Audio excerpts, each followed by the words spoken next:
बिस्मिल्लाहिर्रहमानिर्रहीम अस्सलाम वालेकुम की हाल चाल है जी तुहाडा। उम्मीद करदा सारे ठीक ठाक हो गए। अल्लाह ताला दे फजल ते करम दे नाल शुरू करदे अज दा व्लॉग। जे तुसीं साडे चैनल ते नवे आए तो साडे चैनल सबसक्राइब करियो ते बैल आइकन जरूर प्रेस करो ताकि साडी आने वाली वीडियो सारें तो पहले तुहाडे कोल पहुँच सके। ते वीडियो नूं लाइक ते कमेंट भी करियो। चलदे हैं हुण पिंड वाली साइड ते। अज ना वैसे मैं जर्सी जुर्सी कोई नहीं पाई हैगी। मौसम ठीक आ, राती काफ़ी बदल होए सीगे, इस तरह लगदा सी जिस तरह भी बारिश आ जाएगी, पर बारिश बुरिश कोई नहीं आई हैगी। अगर बारिशां रुक गई ना तो गर्मी फिर आई लियो तो फिर साड़ी वाक भी तकरीबन 10-15 दिन होर चलेगी, फिर काम खत्म वाक वाला भी। अस्सलाम वालेकुम। आज पंसारी बने बैठा। पंसारी? हाँ हाँ हाँ, आज पंसारी बने बैठे। ये की है? ये पकौड़े बना रहे हैं और की। तू बनाना होना? हाँ शाबाश। कल पहले दिन बनाया थी, आज फिर बना रहे हैं। अच्छा चंगे वेग गए कल हाल में बना रहा थी, आगे में देव देव देव। अच्छा फिर बस शाम तक आंदे रहा था। बारह हाई को ना, बारह जरा हाई थोड़ा जिहा आंदा ही हो, 60 छोड़ा है। गैस बाड़ा कर? नहीं गैस मंगाया है, आज 12 नहीं चौका खेन गया मैं, आज 12 नहीं मुकन देना, कल 12 मुक गया। ठीक। चूल्हा बना ला एक 12 वोल्ट वाला, प्लेट वाला चूल्हा डिठा को नहीं? हाँ वो बना ला। वो कितना बन रहा है? वो पिया मेरे को, तेन आज ही देख ली। आप बना आप बना के? हाँ प्लेट तो मैं बनाया वहाँ। अच्छा हाँ तेन तो समझा दूँगा सारी गल में। ये तो ला काम आसान। हाँ प्लेट रखो मैं जो गैस। नहीं नहीं हाँ गैस लकड़ी बलदी है फिर भी, अच्छा पर लकड़ी का खर्चा ना अब तो भी थोड़ा रह जाता। अच्छा हाँ वो कितना होए? यार गुटके पैंदे ਉਹਦੇ ਵਿੱਚ। अच्छा अच्छा हाँ ਤੇ ਜਿੱਥੇ ਤੁਹਾਡਾ ਮਾਣ ਬਾਲਣ ਲੱਗਣਾ ਨਾ ਦੋਸਤ ਦਾ ਤਕਰੀਬਨ ਤੁਹਾਡਾ 15 ਕਿਲੋ ਬਾਲਣ ਲੱਗੇਗਾ। अच्छा ਇੰਨਾ ਫਰਕ ਹੈ। ना लोग वही चलती, प्लेट ही चलती। हाँ प्लेट ਜਿਹਦੇ ਥੱਲੇ ਪੱਖਾ ਲੱਗਿਆ ਹੋਇਆ ਉਹਦੇ। अच्छा अच्छा हाँ प्लेट ने पक्खा चलाना सिर्फ। अच्छा अच्छा अच्छा अच्छा हमें लगी मैंने। हाँ। और वो साथ से यार सा कोई छोटा कंप्यूटर से भी है। अच्छा हाँ वो आसान बेहतरीन काम करें। पहले पैप लोहे वाला पैप है ना, बाहर भी चलना तो खेल नहीं बाहर बंदी भी। पर ਜਿਹੜੀ ਉਹਦੀ ਚਾਸਾ ਨਾ हां ਉਹ ਚੱਕ ਚ ਹੈਗਾ ਇੱਕ ਜਲੇਬੀਆਂ ਵਾਲਾ, ਉਹ ਨਵੀਂ ਦੁਕਾਨ ਬਣੀ ਆ। ਉਹ ਮੈਂ ਲੈ ਕੇ ਦੇਣਾ ਪਿਆ ਕਿ ਹਾਂ ਉਹ ਉਸਤਾਦ ਉਹਨੇ ਲਿਆਂਦਾ ਵਾ। ਉਹ ਕਹਿੰਦਾ ਜਦੋਂ ਲੈ ਕੇ ਆਇਆ ਮੇਰੇ ਕੋਲ ਬਾਲਣ ਦੀ ਟੈਨਸ਼ਨ ਹੀ ਮੁੱਕ ਗਈ, ਇੰਨਾ ਥੋੜਾ ਬਾਲਣ ਲੱਗਦਾ। अच्छा ਹਾਂ ਉਹ ਨਾਲ ਬੰਦਾ ਰਹਿੰਦਾ ਉਹ ਹਵਾ ਦਿੰਦਾ। ਹਵਾ ਦਿੰਦਾ ਰਹਿੰਦਾ, ਅੱਗ ਬੜੀ ਤੇਜ਼ ਬਲਦੀ ਉਹਦੇ ਨਾਲ। ਫਿਰ ਅਸੀਂ ਆਪ ਬਣਾਇਆ ਹੈ ਘਰ, ਅਸੀਂ ਉੱਤੇ ਪਕਾਈ ਦੀ ਹਾਂਡੀ ਰੋਟੀ। 3-4 ਦਿਨ ਹੋ ਗਏ ਸੀਗੇ ਕਣਕ ਆਲ ਫੇਰਾ ਨਹੀਂ ਚਲਾਇਆ। ਮੈਂ ਕਿਹਾ ਚੱਲ ਦੇਖ ਲਈਏ ਕੀ ਬਣਦਾ ਪਿਆ। ਤੇ ਉਹ ਨਾ ਬਿਮਾਰੀ ਨਹੀਂ ਲਾਲ ਲਾਲ ਹੋ ਜਾਂਦਾ ਪੱਤਾ, ਉਹ ਥੋੜ੍ਹੀ ਥੋੜ੍ਹੀ ਆਣ ਡਈ ਆ, ਕੋਈ ਕਿਤੇ ਕਿਤੇ ਪਤਾ ਹੈ। ਤੇ ਉਹਨਾਂ ਨੂੰ ਇਨਸ਼ਾਅੱਲਾ ਕੱਲ੍ਹ ਹੁਣ ਇਹਨੂੰ ਸਪਰੇਅ ਮਾਰਾਂਗੇ। ਆਹ ਜਿਹੜੀ ਕਣਕ ਇਸ ਸਾਈਡ ਵਾਲੀ ਹੈਗੀ ਅਗੇਤੀ, ਤੇ ਆਹ ਪਛੇਤੀ ਨੂੰ ਬਿਮਾਰੀ ਪੈਂਦੀ ਜ਼ਿਆਦਾ, ਪੱਤੇ ਨੂੰ ਥੋੜ੍ਹੇ ਥੋੜ੍ਹੇ ਪੀਲੇ ਹੋਣ ਡਏ ਇਹਦੇ। ਤੇ ਦੇਖ ਲਓ, ਪਰ ਕੋਈ ਨਹੀਂ ਇਨਸ਼ਾਅੱਲਾ ਸਪਰੇਅ ਕਰਾਂਗੇ, ਹੋ ਜਾਏਗਾ ਠੀਕ। ये हवा आ रही है ना? ਇਹ ਹਵਾ ਥੋੜੀ, ਤੈਨੂੰ ਮੈਂ ਕਿਹਾ ਸੀ ਕੰਮ ਖਤਮ ਕਰ ਦੇ ਇਹ। ਹੈ ਭਾਈ दूर क्या थी थोड़ी हवा ज्यादा होती तो हवा ज्यादा सारी स्वाद दिया। ਨਹੀਂ ਨਹੀਂ ਉਹ ਇੱਕ ਤਰੀਕਾਕਾਰ ਹਵਾ ਦਾ ਉਹਦਾ।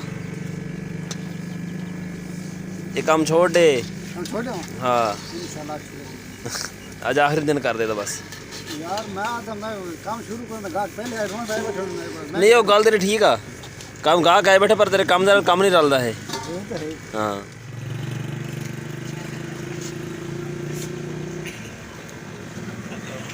ਅੱਛਾ ਸਲੀਮ ਭਾਈ ਕੋਲ ਅਸੀਂ ਆਏ ਬੈਠੇ ਆ। ਮੈਂ ਕਰਦਾ ਵੈਲਡਿੰਗ ਦਾ ਕੰਮ, ਇਹ ਵੀ ਨਾਲ ਵੈਲਡਿੰਗ ਦਾ ਕੰਮ ਕਰਦੇ ਇੱਥੇ ਦੂਸਰੇ ਪਿੰਡ ਦੇ ਵਿੱਚ। ਇਹਨਾਂ ਨੇ ਨਾਲ ਪਕੌੜੇ ਵਾਲਾ ਕੰਮ ਸ਼ੁਰੂ ਕਰ ਲਿਆ। ਇਹਨਾਂ ਨੂੰ ਮੈਂ ਕਿਹਾ ਵੀ ਪਕੌੜਿਆਂ ਵਾਲਾ ਕੰਮ ਛੱਡ ਦੇ, ਨਾਲ ਕੋਈ ਪੈਂਚਰ ਸ਼ੈਂਚਰਾਂ ਦਾ ਕੰਮ ਸ਼ੁਰੂ ਕਰ ਲਾ, ਉਹ ਕੰਮ ਨਾਲ ਢੁੱਕਦਾ। ਇਹਦੇ ਉਹ ਹਿਸਾਬ ਕਿਤਾਬ ਜਦ ਟਰੈਕਟਰ ਹੁੰਦਾ ਨਾ ਕੋਈ, ਨਾਲ ਉਹਨੂੰ ਪੈਂਚਰਾਂ ਦੀ ਦੁਕਾਨ ਪਾਈ ਹੁੰਦੀ ਹੈ। ਇੱਕ ਮਰੀਜ਼ ਆਉਂਦਾ ਬਿਮਾਰ ਆ, ਕਹਿੰਦਾ ਭਾਈ ਤੂੰ ਤਾਂ ਪਟਾਕਾ ਮਾਰ ਗਿਆ। ਕਿਉਂ ਸਲੀਮ ਹੋਏ? ਇਹ ਕੰਮ ਛੱਡ ਦੇ ਤੇ ਸਿੱਧਾ ਸਿੱਧਾ ਕੰਮ ਕਰ। ਹਾਂਜੀ ਸੁਣਾਓ, ਕੰਮ ਲੈ ਕੇ ਆਏ ਤੁਹਾਡੇ ਵਾਸਤੇ। ਕਬਾੜ ਨਹੀਂ ਹੈਗਾ ਇਹ? ਨਹੀਂ ਚਲਾ ਲਵਾ ਯਾਰ। ਅੱਛਾ ਕਬਾੜ ਲੈਣਾ, ਪਹਿਲਾਂ ਤੈਨੂੰ ਨਾ ਖਰੀਦ ਲੈਂਦਾ ਮੈਂ। ਇਹ ਕੱਲ ਸਵੇਰ ਤੱਕ ਠੀਕ ਕਰਨੀ ਆ, ਕੱਪੜੇ ਬਹੁ ਪੈਣ। ਨਵੀਦ ਦੀ, ਨਵੀਦ ਪਤਰੇਰ ਤੇਰਾ ਆਪਣਾ ਕੀ ਸਾਂਝਾ ਨਵੀਦ ਆ। हाँ उत्ते जाना हुण? चल बैठ चाचू नाल बैठ। हाँ खिलारन लगा मैं, चल बैठ चाचू नाल। रास्ते में जाते पे सी ते पोली दी टीम ने सानू रोक लिया कतरे पिलाने वास्ते। मिठे आ मिठे गोड़े मोहम्मद मिठे आ चल। ਕਿੱਥੇ ਆ ਕਿ ਲੱਗੇ ਲਈ ਫਿਰ ਅਸੀਂ ਹਮਾਰੇ ਓਏ ਮੁਹੰਮਦ ਉਹ ਕਿੱਲ ਲੈ ਕੇ ਮੰਜੇ ਤੋਂ ਸਾਰਾ ਪੈਪ ਦੇ ਨਾਲ ਵਿੱਚ ਹਾਂਜੀ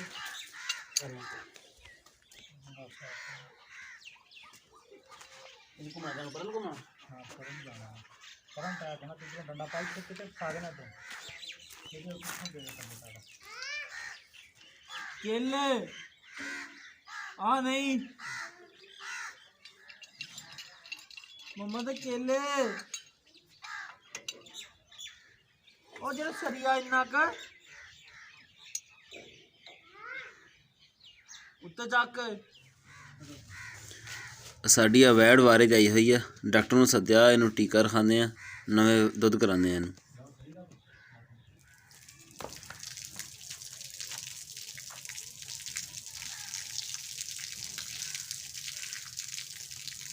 जी कौन है ये ठीक है सुबह रखे सुबह रखे ये ना शेयर नहीं है फोन कर दे नहीं शेयर नहीं दोबारा ठीक हो गया सर इस बार सही ਅਸੀਂ ਇੱਥੇ ਪਿੰਡ ਦੇ ਲਾਗੇ ਲਈ ਤੂੜੀ ਪਾਉਣ ਆਏ ਸੀ ਮੈਂ ਤੇ ਕਜ਼ਨ ਮੇਰਾ ਇੱਥੇ ਲੱਗਿਆ ਹੋਇਆ ਕਣਕ ਨੂੰ ਪਾਣੀ ਹੁਣ ਸਾਨੂੰ ਵਾਪਸ ਜਾਣਾ ਪੈਣਾ ਤੂੜੀ ਪਾਵਾਂਗੇ ਹੁਣ ਇਹਨਾਂ ਦੀ ਹਵੇਲੀ 'ਚੋਂ ਜੀ ਠੀਕ ਆ ਸਾਡੀ ਮੰਜੀ ਖੜਕਾਈ ਆ ਚਲਾ ਫਿਰ ਹੁਣ ਯਾਰ ਮਜਬੂਰੀ ਕੀ ਕਰੀਏ ਫਿਰ ਮਜਬੂਰੀ ਹੁਣ ਪਤਾ ਨਹੀਂ ਕੀ ਹਿਸਾਬ ਬਣਾਏਗਾ ਤਾਂ ਯਾਰ ਕੱਲ ਹੋਰ ਪਾ ਲਿਆਵਾਂਗੇ ਉੱਥੋਂ ਤੁਹਾਡੇ ਮਰਬਿਓ ਹੋਰ ਇਹੀ ਤੇ ਰੋਲਾ ਉੱਥੋਂ ਹੀ ਲੈ ਕੇ ਆਉਂਦਾ ਯਾਰ ਚਲਾ ਚਲੀਏ ਯਾਰ ਭਾਈ ਸਾਡੇ ਘਰ ਆ ਛੋਟਾ ਤੋਤਾ ਆਇਆ ਸੀ ਫੜ ਲਿਆ ਨਾ ਪਰ ਮੈਂ ਨਾ ਇੱਕ ਦੋ ਘਰਾਂ 'ਚ ਪਤਾ ਕਰਕੇ ਆਇਆ ਪਿੰਜਰਾ ਵੀ ਛੋਟਾ ਪਿੰਜਰਾ ਮਿਲ ਜਾਵੇ ਚੱਲ ਇਹਨੂੰ ਰੱਖ ਲਈਏ ਉਹਦੇ ਵਿੱਚ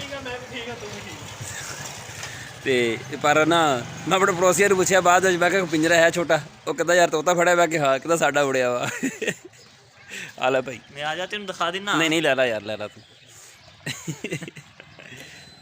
ਚੱਲ ਠੀਕ ਯਾਰ ਮੈਂ ਸਵੇਰ ਪਾਣ ਲੱਗਾ ਇਹਨਾਂ ਨੂੰ ਫੁੱਲੀਆਂ ਹਾਂ ਤੇ ਇਹ ਬਾਜਰਾ ਹੈ ਕੋਈ ਨਹੀਂ ਜੀ ਸ਼ਾਮ ਦੇ ਸਵੇਰ ਦੇ ਭੁੱਖੇ ਸੀਗੇ ਅੱਛਾ ਸ਼ਾਮੀ ਜਦੋਂ ਬਾਜਰਾ ਪਾਣ ਲੱਗਾ ਦਰਵਾਜ਼ਾ ਖੋਲਿਆ ਤੇ ਦੋ ਉੱਡ ਗਏ ਇੱਕ ਨੱਪ ਲਿਆ ਇੱਕ ਤੇਰੇ ਘਰ ਆ ਗਿਆ ਅੱਛਾ ਚੱਲ ਠੀਕ ਹੋ ਗਿਆ ਸਹੀ ਹੈ